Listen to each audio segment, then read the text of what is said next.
Շնորհակալություն մեծարգո վարչապետ, հարգելի գործընկերներ,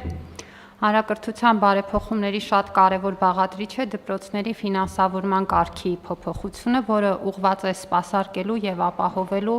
հանրակրթության թե բովանդակային բարեփոխումները, թե նաեւ կառավարման բարեփոխումները, եւ պետք է նշեմ, որ հանրակրթության ֆինանսավորման նոր կարգը սկսել է գործել 2023 թվականից, սկզբունքորեն փոխելով դպրոցների ֆինանսավորման հայեցակարգը, որտեղ մենք անցում արեցինք աշակերտ թվով ֆինանսավորումից դեպի դասարան թվով ֆինանսավորման եւ սահմանեցինք նորմատիվային ֆինանսավորում դպրոցների համար, սակայն ինչը կարևոր եմ համարում ընդգծել, ֆինանսավորման նոր կարգը բարեփոխում է ուսուցչի վարձատրության եւ աշխատանքի համակարգը,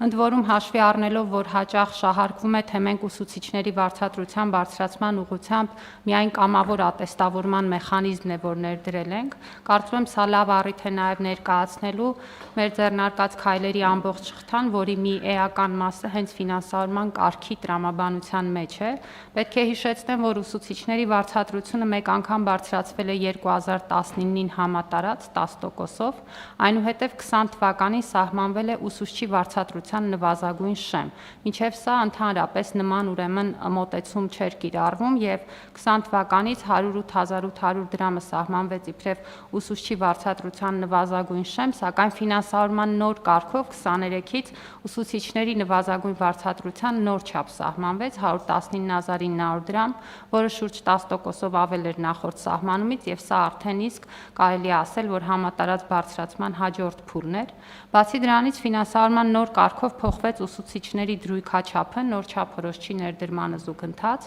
սեպտեմբերից արդեն 12 դասարաններից 11-ում նոր չափորոշիչը կգործի եւ սրա շնորհիվ ուսուցչի շաբաթական դասավանդվող ժամերը նախկինում գործող 22-ի փոխարեն դառնում են 18 ժամ տարրական դասարանների համար եւ 20 ժամ մյուս դասարանների համար, ինչը հանգեցնում է դասավանդվող 1 ժամի արժեքի բարձրացման 20%-ով տարրական դասարանների համար եւ 10%-ով միջին եւ ավագ դասարանների համար։ Պիտի ասեմ, որ 22 շաբաթական ժամ դասավանդման մոտեցումը որդեգրվել էր 2000-ականներին եւ մի նպատակ ուներ՝ փող խնայել,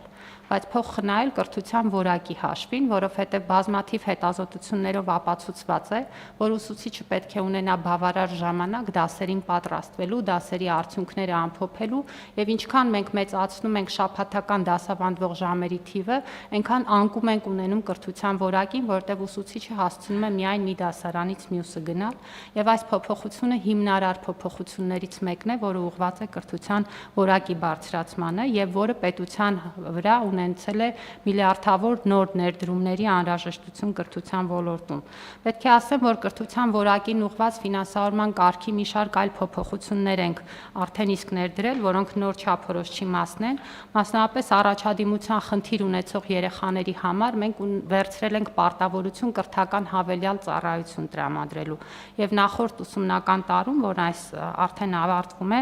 13400-ից ավել երեխաներ այս մոտեցմամբ կարողացել են իրենց կրթական արդյունքը բարելավել։ Նախկինում այս երեխաների հանդեպ պետությունը որևէ պարտավորություն չէր զգում եւ եթե որևէ մեկը բավարար չէր սովորում, ուղղակի թողնում էին նույն դասարանում։ Այս պարագայում մենք նաեւ պարտավորություն ենք վերցնում երեխաների կրթությունը բարելավելու եւ դա նաեւ ուղիղ ֆինանսական արտահայտություն ունի ֆինանսավորման նոր կարգով։ Բացի դրանից մենք ֆինանսավորման նոր կարգով ընձեռել ենք հնարավորություն, որ դպրոցները դասարանական կրթությունից բացի արտադասարանական մեխանիզմներ ներդնեն երեխաների կրթությունը բարելավելու եւ նաեւ մոտիվացիան մեծացնելու։ Նախագծային ուսուցումը, որը առանձին ֆինանսավորում է, խմբակները, որոնք հաճախ գյուղական դպրոցներում միակ հնարավորությունն են մշակութային եւ սպորտային կրթություն ստանալու եւ նախորդ ուսումնական տարի մեր դպրոցներում գործել են 15000 խմբակներ ավելի քան 167,000 երեխաների համար։ Սա նույնպես ֆինանսավորման նոր կարգի տրամաբանությամբ ներառված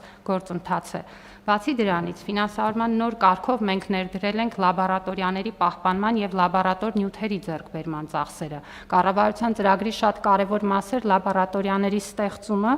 բայց բնական է, որ դրանք շարունակական գործարկման ծախսեր ունեն եւ դա նույնպես ֆինանսավորման կարգով նախատեսված է, ընդ որում այս գումարը չի կարող վերաբաշխվել ոչ մի այլ նպատակով, այսինքն պետք է օգտագործվի միայն հենց այս ուղղությամբ։ Շատ կարևորում եմ, որ ֆինանսավորման նոր կարգը հնարավորություն է տվել նոր միջավայր ապահովել ներառականության համար։ Ֆինանսավորման նոր կարգով մենք առանձին միջոցներ ենք հատկացնում դպրոցների միջավայրի հարմարեցման համար այն դպրոցներում, որտեղ դրա կարիքը կա, ինչպես օրինակ թեքարտակների,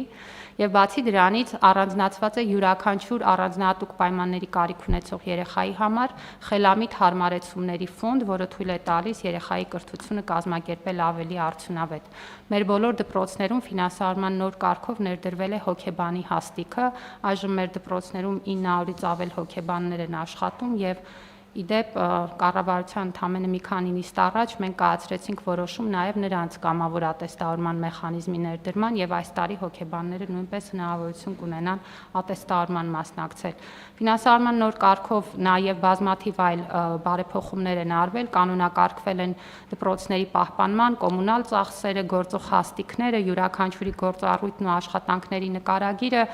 որոնք սահմանվել են կառավարության նաև այլ որոշումներով։ Մեկ թվային ցուցանիշով փորձեմ ցույց տալ այս կարգի ազդեցությունը։ Ֆինանսավորման նոր կարգի ներդրումը բերել է նրան, որ էապես ավելացել է հանրակրթության ֆինանսավորումը կամ դպրոցների պահպանման ծախսերը։ Եթե 2019-ին այս ուղղությամբ ֆինանսավորումը կազմել է 85.26 միլիարդ դրամ, ապա 24 թվականին մենք արդեն իսկ հատկացրել ենք 118.84 միլիարդ դրամ կամ 33.58 միլիարդ դրամով ավելի կամ 39%-ով ավելի։ Իհարկե նաև սովորողների թվի աճ ունենք, բայց ֆինանսավորման աճը էապես գերազանցել է սովորողների թվի աճին։ Ընդ որում ուզում եմ հատուկ նշել, որ սա չի ներառում ուսուցիչների հավելավճարների վարձատրության ծրագրերը, որոնց առանձին միայն նախորդ տարի 10 միլիարդ դրամ է ուղղել պետությունը։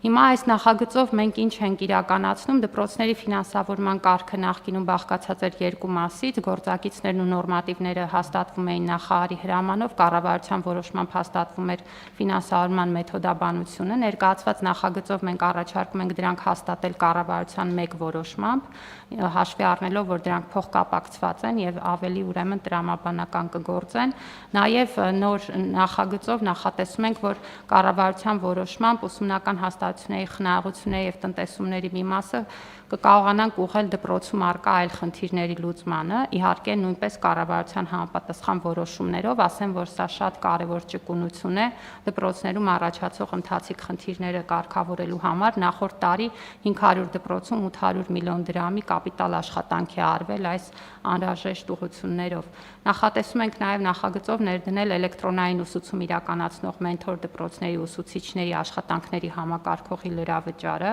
Պետք է հիշեցնեմ, որ մենք այն մեր գյուղական դպրոցներում, որտեղ ուսուցչի թափուր տեղ կա եւ չի լրացվում, էլեկտրոնային դասավանդում ենք անում, այս պահին 96 գյուղական դպրոցների 5250 երեխաներ այս միջոցով շատ կարևոր առարկաների դասավանդում են ստանում 190 ուսուցիչների կողմից։ Նաև անցումային դրույթներով նախատեսվել է, որ կարգը կգործի 2025-ի սեպտեմբերի 1-ից, այսինքն նոր ուսումնական տարվանից։ Խնդրում եմ հաստատել, շնորհակալություն։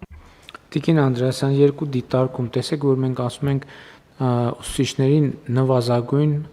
վարձատրություն կամ աշխատավարձ եւ մենք վերցնում ենք որպես բազա բնականաբար դրույքը, որովհետեւ դրույքի մասին է խոսքը, բայց հիմա մեր դպրոցներում կան չէ դպրոց ուսուցիչներ, ովքեր կես դրույքով են աշխատում, 1/3 դրույքով են աշխատում, այս պարզաբանում անենք, որովհետեւ հետո հետագայում երբ որ մարդկանց հետ շփում անում, ասում են, այ դուք ասում եք նվազագույն այսքան է, բայց ասենք ես ստանում եմ այսքան, հետո պարզում ենք, որ կես դրույքով աշխատում, 1/3 դրույքով աշխատում, սա այսինքն ճիշտ եմ, չէ՞ հասկանում, որ նրբությունը կա։ Այո, պարոն վարչապետ, կա այդ նրբությունը, այսինքն կախված է ուսուցչի ծանրաբեռնվածությունից, սա մեկ դրույքի գումարն է, բայց ես ուզում եմ նաև հիշեցնել, որ հավելավճարների ծրագրերում մենք ունենք հատուկ հավելավճարի ծրագիր գյուղական փոքր դպրոցների համար, որտեղ ժամանականակը քիչ է եւ օբյեկտիվորեն չի կարող մի դրույք ծանրաբեռնվածություն ունենալ ուսուցիչը, այստեղ ավելի քան 3000 ուսուցիչներ ծրագրի շահառու են եւ պետությունը լրացնում է նրանց դրույքաչափի պակասող մասը մինչև 50% հավելավճարի չափով եւ նաեւ սա է բերել նրան, որ գյուղական դպրոցներում մենք նկատում ենք նոր ուսուցիչ ուսուցիչների մուտք գործելու մեծ թիվ, ինչը նշանակում է, որ այս հավելավճարի ծրագիրը աշխատում է, բայց այո, ձեր ասածը իրականություն է, եթե մարդը մի դրույքից պակաս է ծանրաբեռնված, բնականաբար սրանից պակաս գումար կարող է ստանալ։ Դե այդտեղ մենք երկու դեպք ունենք, մի դեպքը այն է, երբ որ դպրոցը աշակերտների քիչ թիվ ունի, եւ երկրորդ դեպքը այն է, որ խնդիրը ոչ թե դա, այլ ինչ որ մի ծրագրով աշխատում է կես դրույքով, որովհետեւ դպրոցները նաեւ որոշակի ինքնավարություն ունեն, չէ, եւ կարող են որոշ առարկաների գծով որոշ կարգավորումներ անել, որտեղ ուսուցիչները կարողանան հնարավորություն ունենան նաեւ կես դրույքով աշխատել։ Այս երկրորդն պարզա, բայց առաջին դեպքում, երբ որ ուսուցիչը աշխատում է եւ այստեղ խնդիրը թերբեռնվածության մեջ է դպրոցի, մենք այդ հավելավճարը սահմանում ենք, լրացնում ենք այնքան միջև հասնի ուսուցչի նվազագույն աշխատավարձին, այդ մեր սահմանված 1 դրույքի։ Այո, միջև հասնի 1 դրույքին։ Բայց ես նաև պարոն վարչապետ պետք է նշեմ, որ մյուս փոփոխությունը, որի մասին նշեցի, այդ շաբաթական դասավանդվող ժամերի նվազեցումը, բերում է նրան, որ օրինակ կա օբյեկտիվ իրավիճակ, որ տարրական դասարանների դասավանդող ուսուցիչները ավելի քիչ ժամեր ունեն, որտեղ 1-ից 4-րդ դասարաններում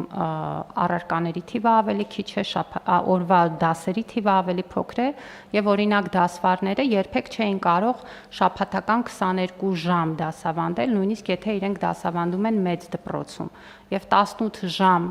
շաբաթական դասավանդվող ժամերի թիվը թույլ է տալիս, որ այս ուսուցիչները նույնպես 1 դրույք զբաղվածություն ունենան։ Այսինքն այնտեղ որտեղ 1 դրույքից նվազումը ունի, այսպես ասած, օբյեկտիվ պատճառներ, մենք դա լրացնում ենք, իսկ այնտեղ որտեղ ի սկզբանե կես դրույքով աշխատանքային պայմանագիր է, արդեն բոլորովին ուրիշ